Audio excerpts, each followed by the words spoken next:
My boyfriend mocked my job in front of his friends. He smirked. "Oh, she just sits in a pathetic little cubicle all day." They laughed, so I played along. This morning, he showed up at my office to apologize, only to find out I'd been promoted and moved across the country without him. Looking back, I should have walked away that night. My name is Clara Bennett. I'm 32 years old, and for most of my adult life, I believed love was supposed to feel steady. Not boring, not weak. Steady. I believed that when you chose someone, you stood beside them in public, even when private life was imperfect. You protected their dignity. You didn't turn their work, their effort, and their quiet sacrifices into entertainment for a table full of people who barely knew them. But Adrian Cole taught me something I should have learned much earlier. Sometimes the person closest to you is not confused about your worth. Sometimes they know exactly what you are worth. They just hope you never realize it yourself. That night started like any other dinner Adrian insisted I attend. It was at his friend Jessica's apartment, one of those polished upper-middle-class gatherings where everyone acted relaxed while quietly competing over careers, vacations, connections, and who seemed closest to making it. I never loved those nights. The laughter always sounded a little too sharp. The compliments always came with edges, and Adrian always changed slightly when he was around them. His voice got louder, his jokes got meaner, his need to look impressive became impossible to miss. But I went because he wanted me there, or at least I thought he did. At first, everything was normal. Wine was poured, music played softly from the living room speakers. Someone talked about a miserable trip to Dubai, like surviving bad room service was a personal tragedy. People laughed. Adrian squeezed my knee under the table once, like we were a team. I remember that detail because a few minutes later, he made sure everyone knew we weren't. Jessica turned toward him with her glass in hand and asked, "So what does Clara do again?" I didn't even lift my head at first. I expected Adrian to say what he usually said when strangers asked. Something vague but acceptable. She works in corporate. She's in finance. She handles operations. Not romantic, not proud, but at least respectful. Instead, Adrian leaned back in his chair, swirled his wine, and smiled. Not a warm smile, a performance smile. "Oh, Clara," he said, "she just sits in some pathetic little cubicle all day." The table burst into laughter. Jessica covered her mouth dramatically. "Wait, so she's basically a corporate assistant?" Adrian laughed harder. "I mean, basically. She types things into spreadsheets while the real decision makers do the actual work." For a second, I forgot how to breathe.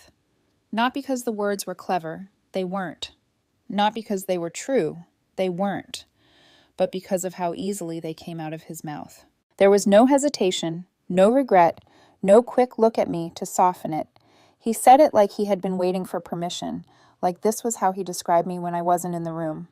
I felt the heat rise behind my face, but I kept my expression still. Across the table, one of his friends looked at me, waiting to see whether I would make things awkward. That was the trap. If I got upset, I was sensitive. If I defended myself, I couldn't take a joke. If I stayed quiet, they got to keep laughing. So I smiled. I lifted my glass, took a slow sip, and said, "Yeah, just a boring little cubicle job." Adrian looked at me then. For one tiny second, something flickered in his eyes. Relief, maybe, or victory. He thought I had accepted my place. He thought I had swallowed the insult because I was too afraid to challenge him in front of his friends. But that night, something in me went completely still. Not numb, clear. The laughter continued around me, but it sounded far away, like I was hearing it from another room. I watched Adrian keep talking, watched him lean into the version of himself he wanted them to admire. Charming. Ambitious. Better than the woman sitting beside him. And suddenly, every small humiliation from the past 2 years rearranged itself in my mind. The way he called my job stable, but never impressive. The way he let me cover dinner because he was between payments. The way he joked that I was too practical to understand big dreams.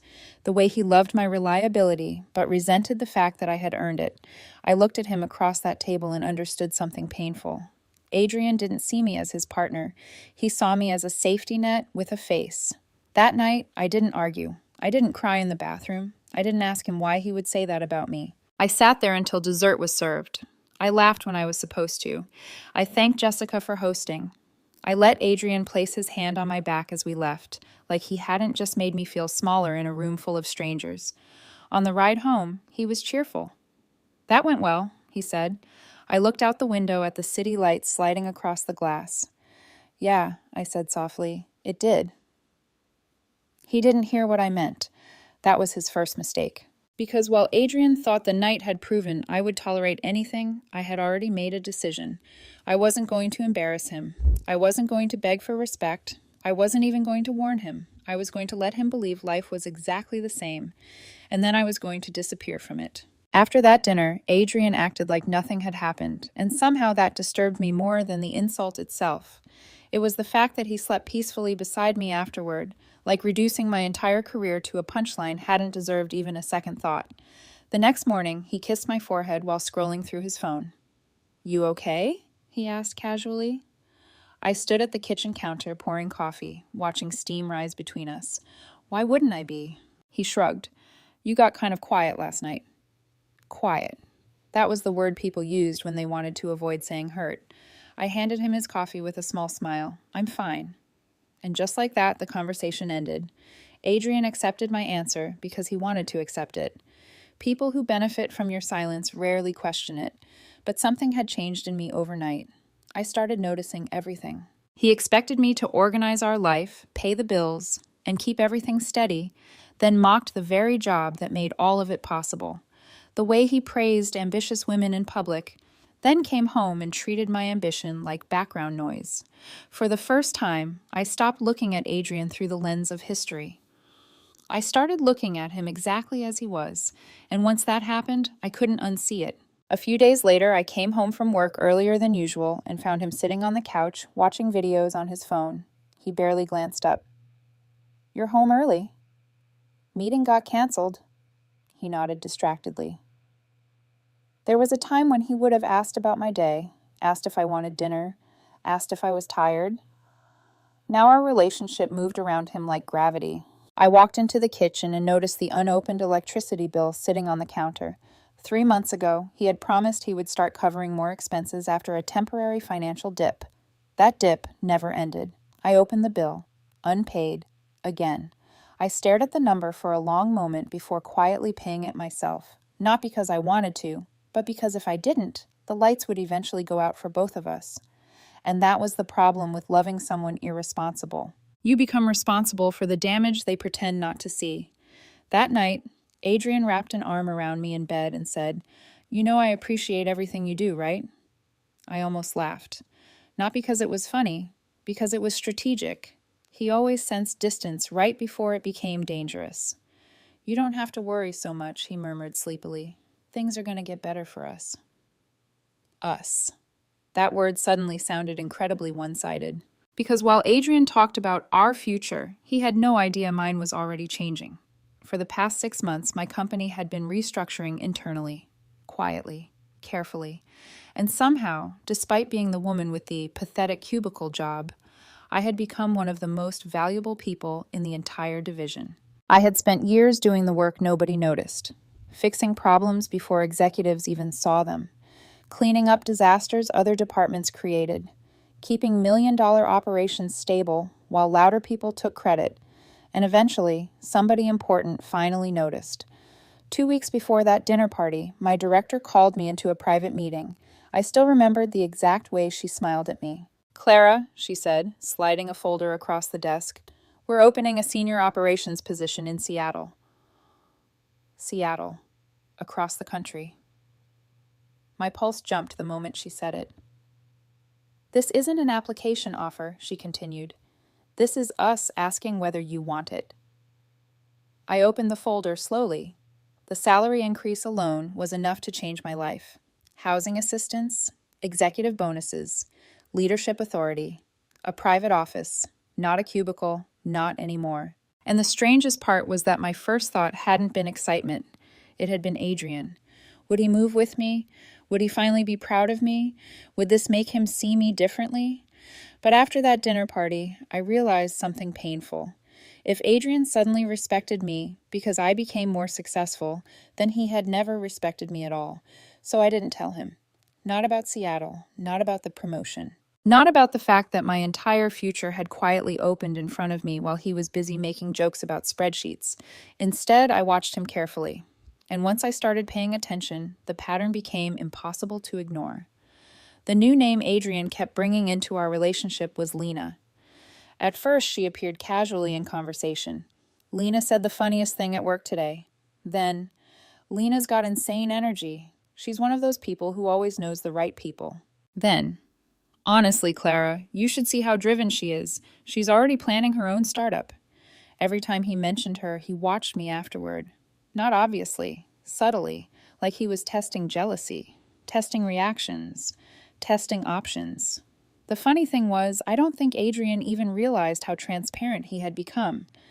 Men like Adrian always think they hide things better than they do. One night during dinner, he casually brought her up again. Lena just bought a new Audi. I kept eating. That's nice. She's only 27, he added. Kind of crazy. Mm-hmm. He leaned back slightly. You know, she's really ambitious. There it was, not the sentence itself, the comparison hidden inside it. I looked up slowly. Do you want me to be more like Lena? For a split second, he looked caught off guard. Then he laughed. Why are you making it weird? Because that's what people say when you accidentally drag the truth into the light. I smiled faintly and returned to my plate, but inside, something settled permanently. Adrian thought he had time. Time to explore attention from another woman. Time to keep me emotionally attached while deciding whether something better existed. Time to treat me like a placeholder while assuming I would always stay exactly where he left me. He had no idea I was already leaving, so I started preparing quietly. I removed him from my savings access, canceled the automatic payment connected to his streaming subscriptions, separated our shared accounts one by one, carefully, calmly, no fights, no dramatic speeches, no warning signs. At night, Adrian still kissed me before sleeping, still acted like we were building a future together. And every time he did, I felt this strange ache in my chest, not because I wanted to stay, because I couldn't believe how long I had accepted being loved halfway. 1 week later, I overheard him laughing on the phone with Jessica in the living room. I wasn't supposed to hear it, but I did. Come on, he said lightly. Clara's not going anywhere. Jessica laughed through the speaker. You're too comfortable. I know her, Adrian replied confidently. She likes stability too much. I stood silently in the hallway, listening to the man I loved describe me like furniture. Reliable, predictable, permanent. That was the moment I stopped grieving the relationship, because suddenly everything became simple. Adrian didn't think I could leave, so I decided the first time he truly understood my value would be the exact moment he lost access to it forever.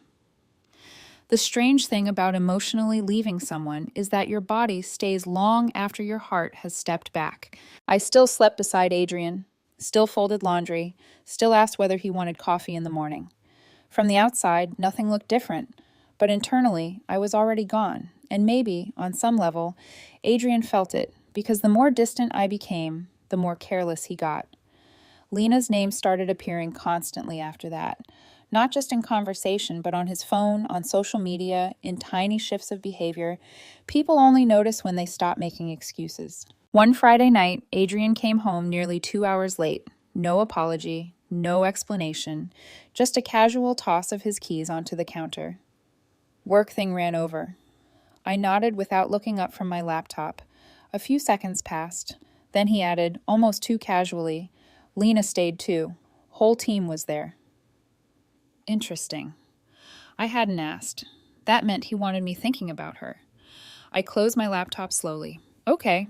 His eyes flicked toward me, searching for jealousy, suspicion, emotion, anything he could use to prove I still cared in the desperate way he expected. But I had already stopped performing panic for men who enjoyed causing it. That unsettled him more than anger would have. What? He asked with a small laugh. What? You're being weird lately. There it was again. Weird.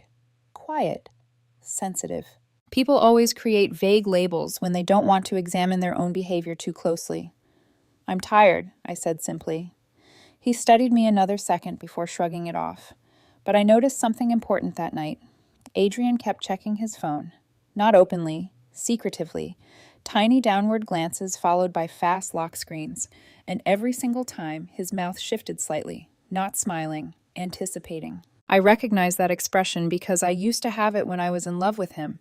That realization should have hurt more than it did. Instead, it just made me tired. The following weekend, Adrian suggested we go out with his friends again. Normally, I would have said yes automatically. This time, I looked up from my coffee and said, "I think I'll stay home." He blinked. "You don't want to come?" "Not really." Something flickered across his face. Not disappointment, concern. Because suddenly the dependable girlfriend was becoming unpredictable. "You've been acting distant," he said carefully. I almost asked if he meant emotionally distant or financially unavailable. Instead, I smiled lightly. "I've just been focused on work." That part, at least, was true. Seattle had become official 3 days earlier. My promotion package was finalized. Housing arrangements approved. Relocation schedule confirmed. In less than 3 weeks, my entire life would belong to a different city, and Adrian still had no idea. At work, people were congratulating me quietly. My director hugged me after our leadership meeting. "You earned this," she said firmly. "Don't let anyone make you feel smaller than what you built." For a second, I nearly cried, because it had been so long since someone looked at me with genuine respect. Not usefulness, not convenience. Respect. That same evening, Adrian walked into the apartment carrying takeout and talking excitedly about Lena before he even sat down. "You know what's crazy?" he said. "She got invited to this startup networking event downtown." "Mm-hmm." "She says people there make insane money." I unpacked my food slowly. Adrian leaned against the counter watching me. "You know, Clara, sometimes I feel like you've gotten too comfortable." I looked up carefully. "What does that mean?" He shrugged. "I don't know, like, you never really want more." For a moment, I just stared at him. This man lived partly off my stability, my insurance, my organized life, my emotional labor, and somehow he had convinced himself I lacked ambition because my success wasn't loud. I smiled softly. "You'd be surprised what I want." He laughed like I was joking. That was the problem. Adrian had spent so long underestimating me that even my confidence sounded fictional to him. A few days later, I accidentally saw Lena for the first time. I was downtown picking up documents for work when I spotted Adrian across the street outside a cafe.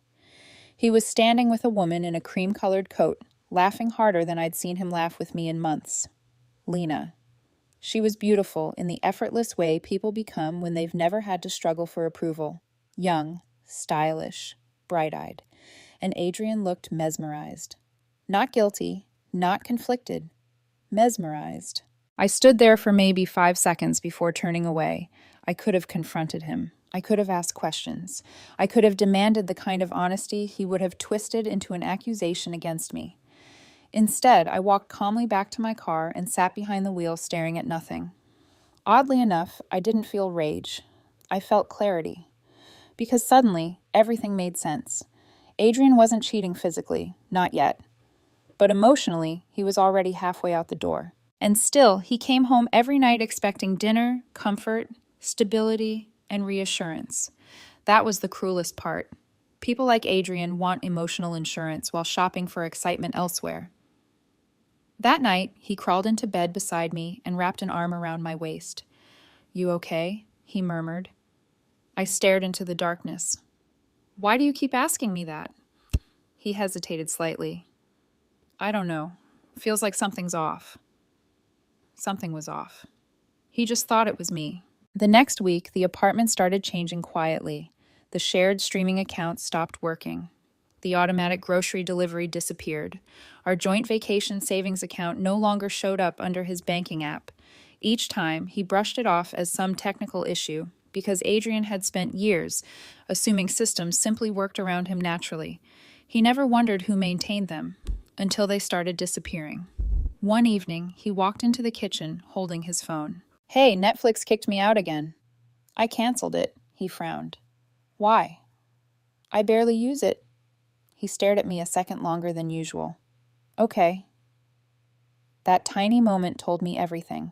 For the first time, he felt instability. Not enough to panic, just enough to become uncomfortable. Good.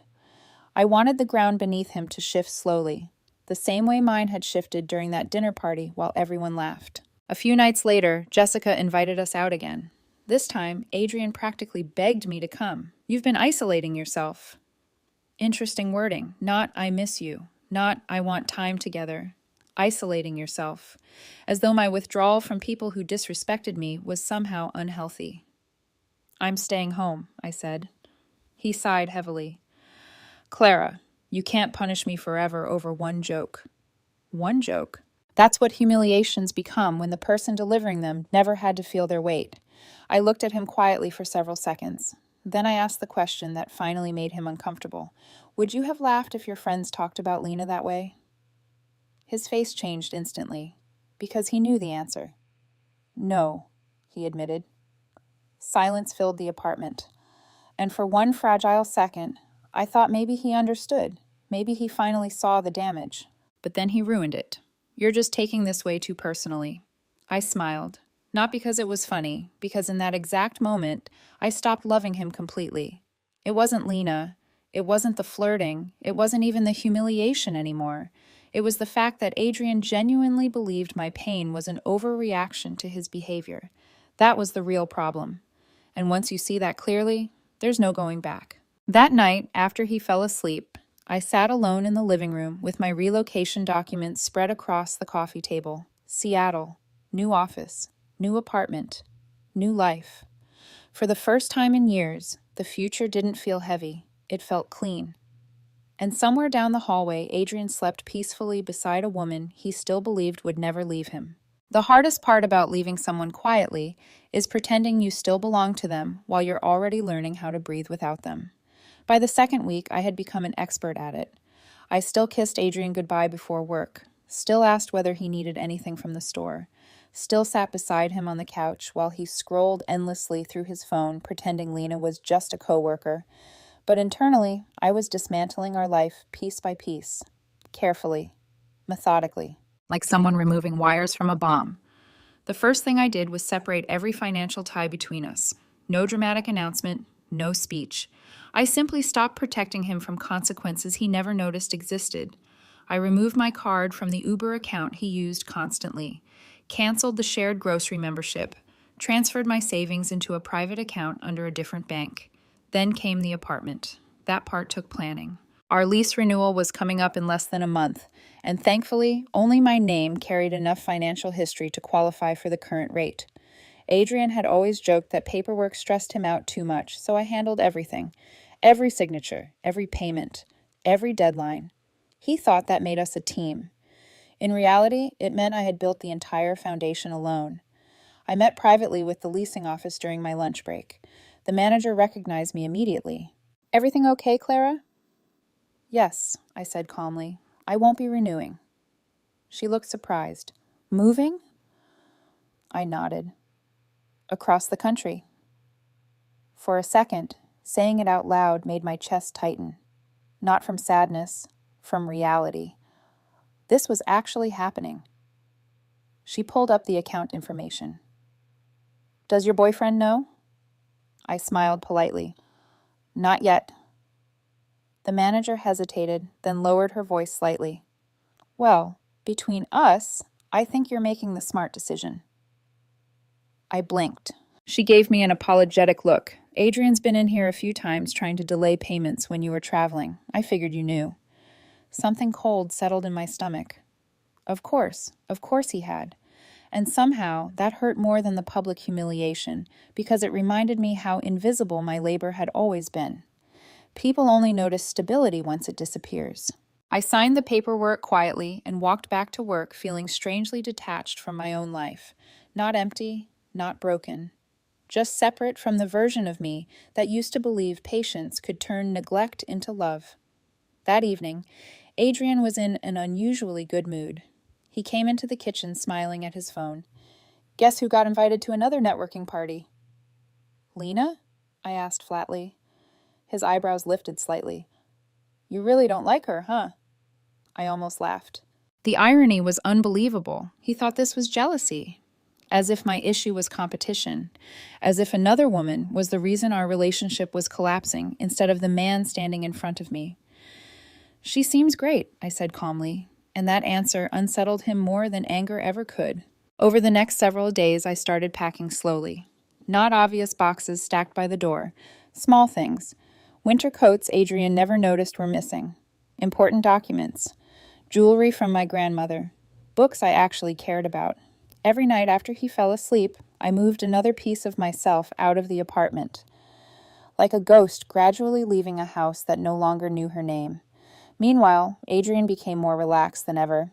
That's what happens when people mistake silence for forgiveness. One Thursday night, I overheard him talking to Jessica again from the balcony.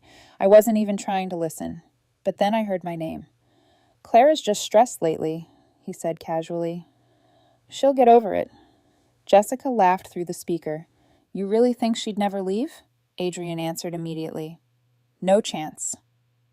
No chance. I stood frozen in the hallway holding a glass of water, not because the words hurt, because of how deeply he believed them. He truly thought my love had erased my ability to walk away. That was the thing about Adrian. He confused patience with weakness, support with dependency, loyalty with permanence. And people who think you'll never leave usually become the reason you finally do. The next morning, he came into the bedroom while I was getting ready for work. "You've been distant physically too." I looked at him through the mirror. "What do you mean?" "You know what I mean."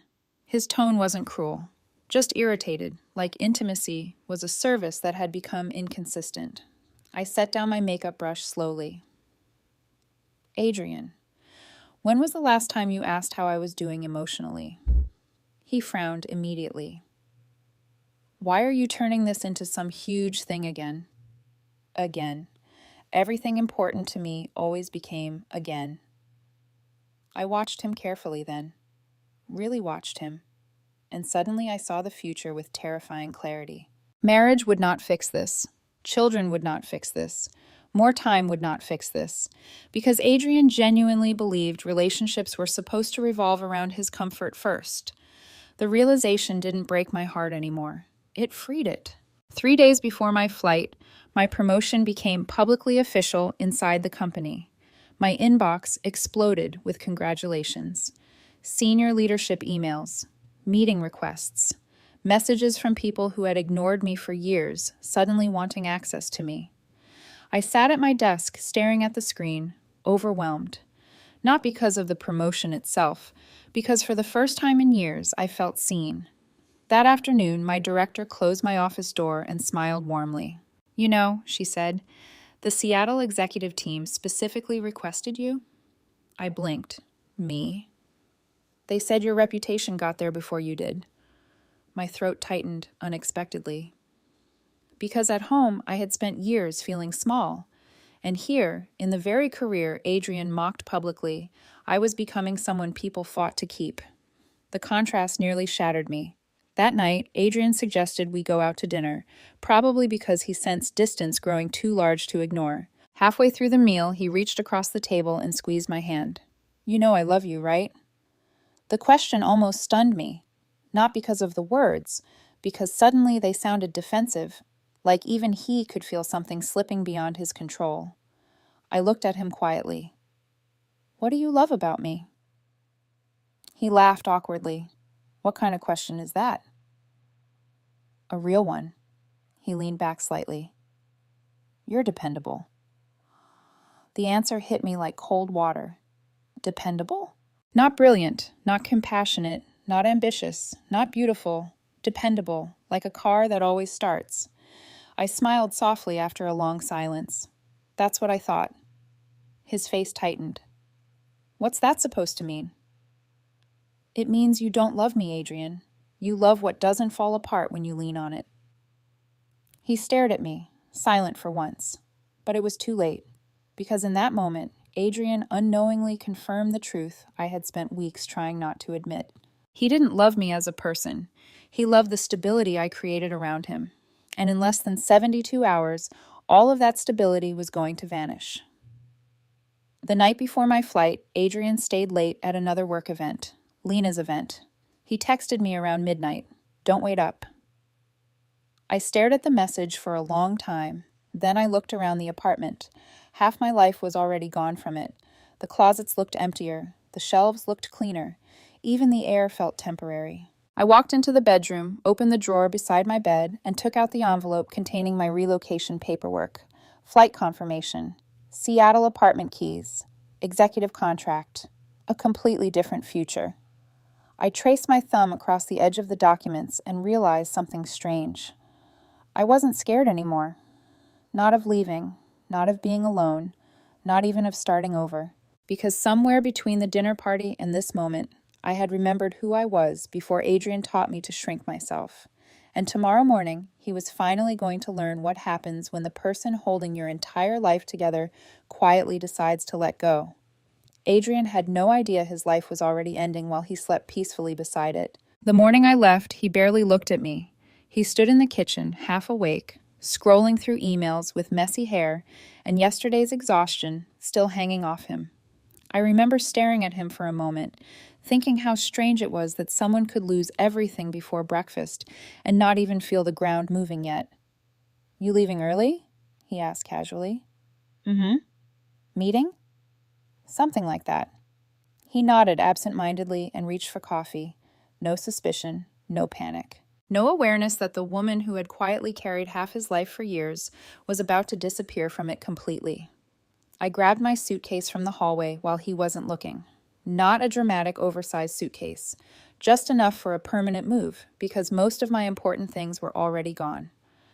I paused at the apartment door one final time. Part of me expected to feel heartbreak.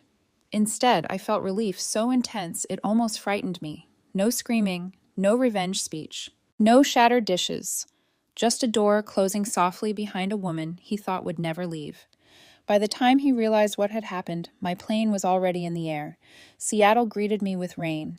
Cold gray skies stretched over glass buildings and unfamiliar streets, but somehow the city felt lighter than the apartment I had just left behind.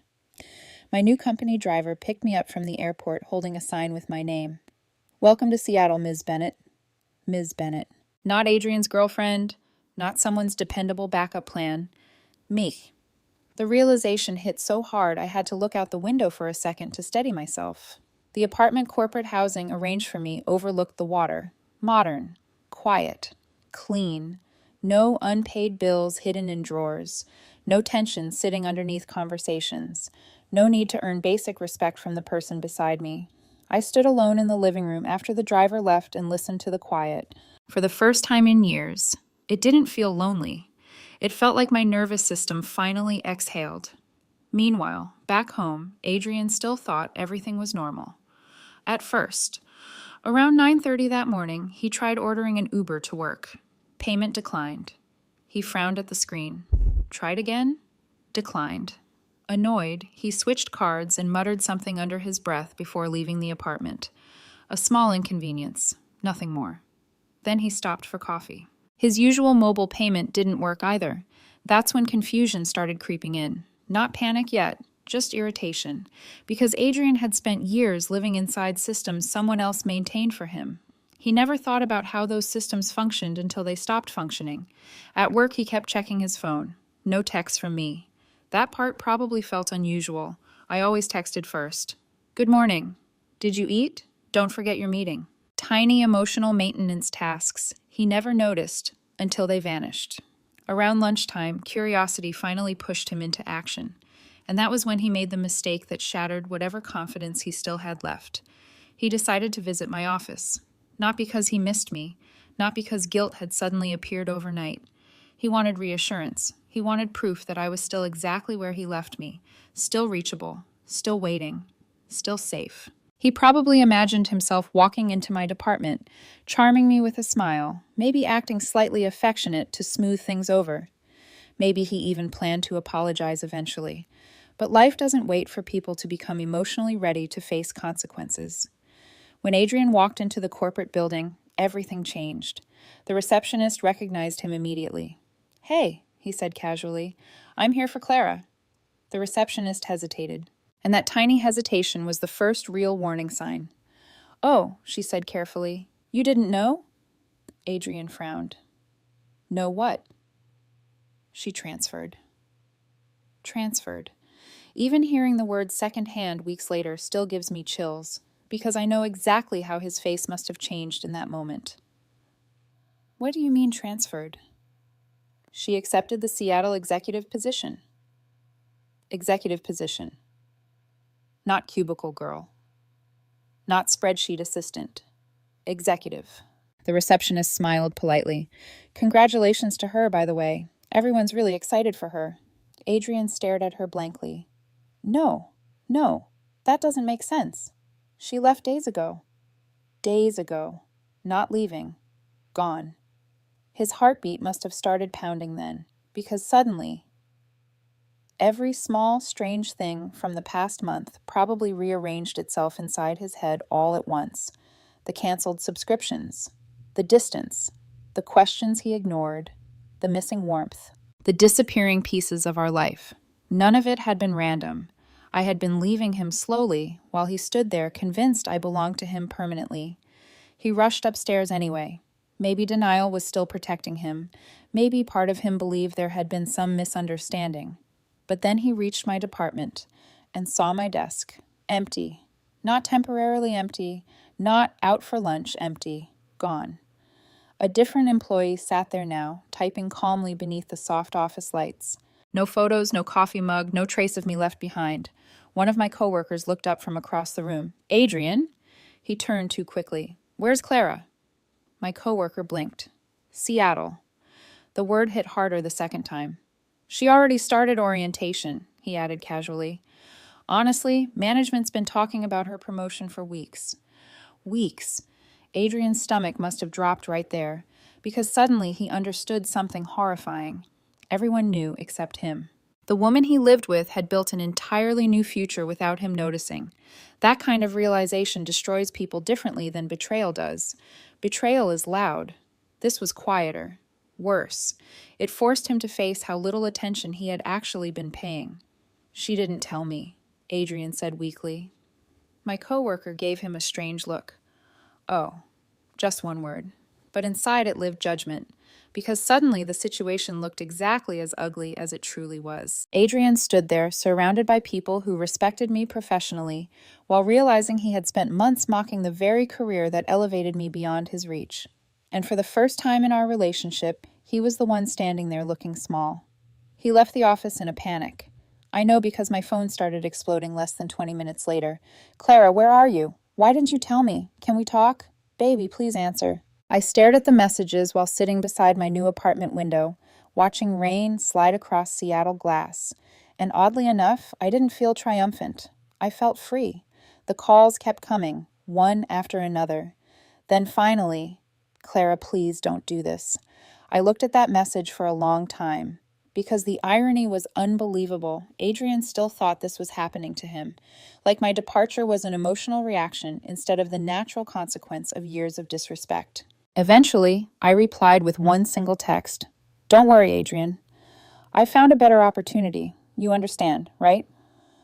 3 dots appeared instantly, then disappeared, then appeared again. I imagined him rereading the sentence over and over, realizing I had handed his own cruelty back to him word for word. This wasn't revenge. It was recognition. For years, Adrian treated me like I was replaceable. Now he finally understood what it felt like to be left behind by someone who had already emotionally moved on. The next call came immediately. I declined it. Then another, declined. Then another. By sunset, he had called me 26 times. I answered none of them.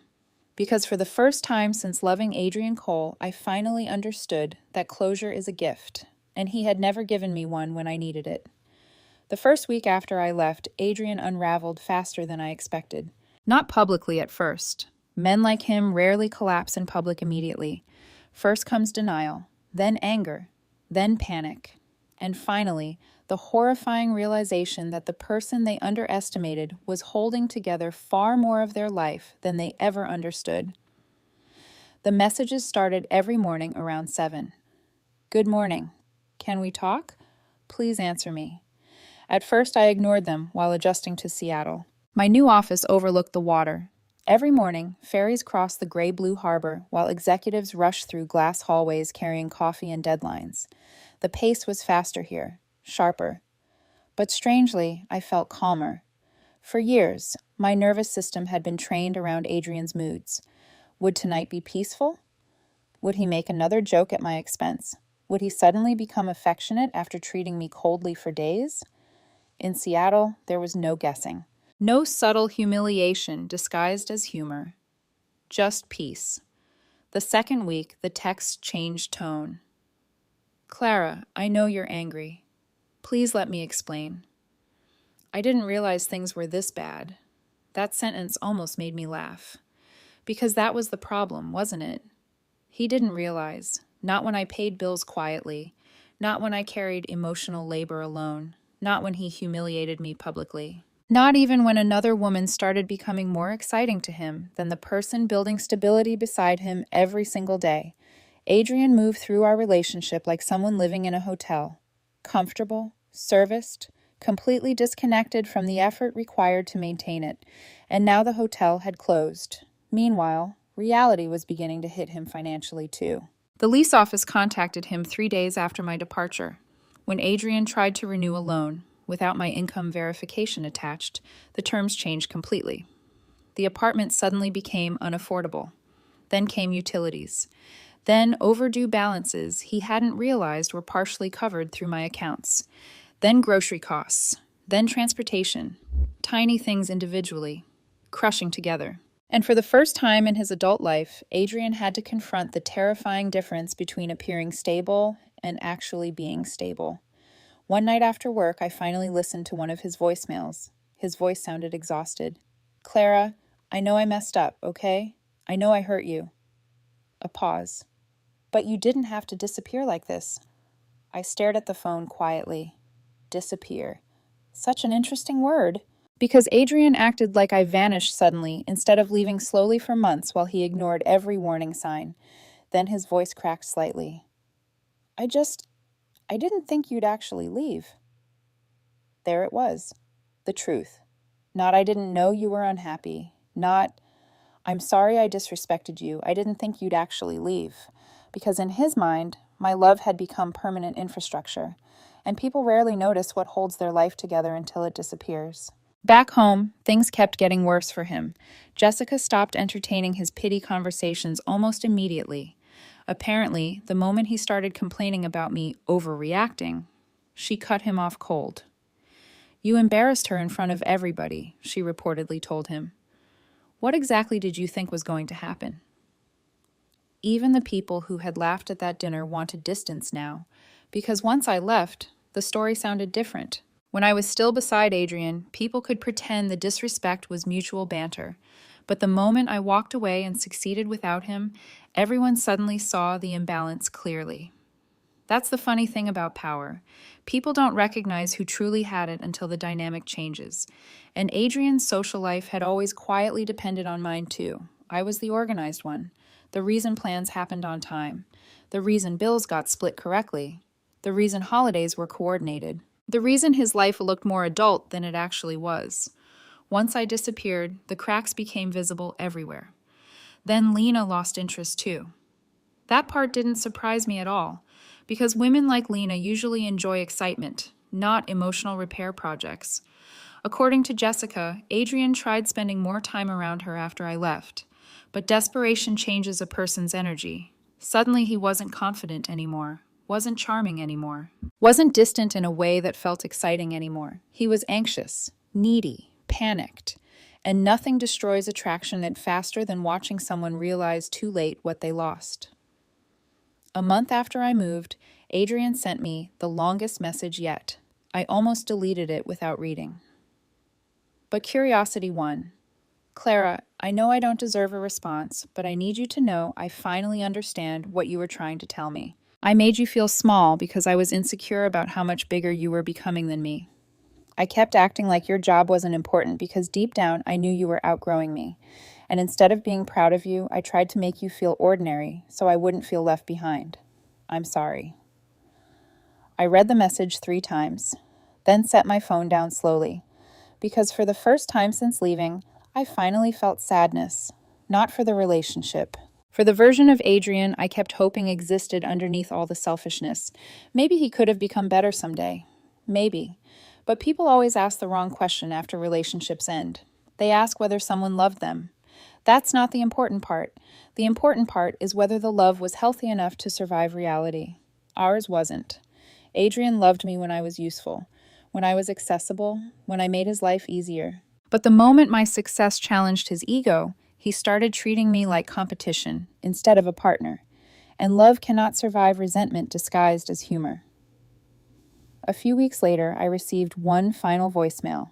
This time, his voice sounded quieter, defeated. "I drove past your office today," he said softly. "Your desk still isn't yours anymore." He laughed weakly after saying it. I think that's when it finally became real. I closed my eyes for a second, listening to him breathe into the silence. Then he whispered something that almost broke my heart anyway. "You were the best thing in my life, Clara. I just didn't know it until you were gone." The voicemail ended. For a long time, I sat alone in my Seattle apartment, staring out at the water. Rain tapped softly against the windows while the city lights blurred across the harbor. A year earlier, hearing those words would have pulled me right back into his arms. But timing changes meaning. Apologies arrive differently once the damage is complete. Eventually, I opened our message thread one final time. Thousands of memories lived there. Trips, jokes, plans, promises, versions of us that once felt permanent. Then I scrolled to the very top until I found the first message he ever sent me. "You're not like anyone I've ever met." I stared at it for a second before smiling sadly. No, I wasn't different. I had just forgotten my worth for a while. And now I finally remembered it. So I closed the conversation, blocked the number, and stepped fully into the life waiting for me on the other side of his disrespect.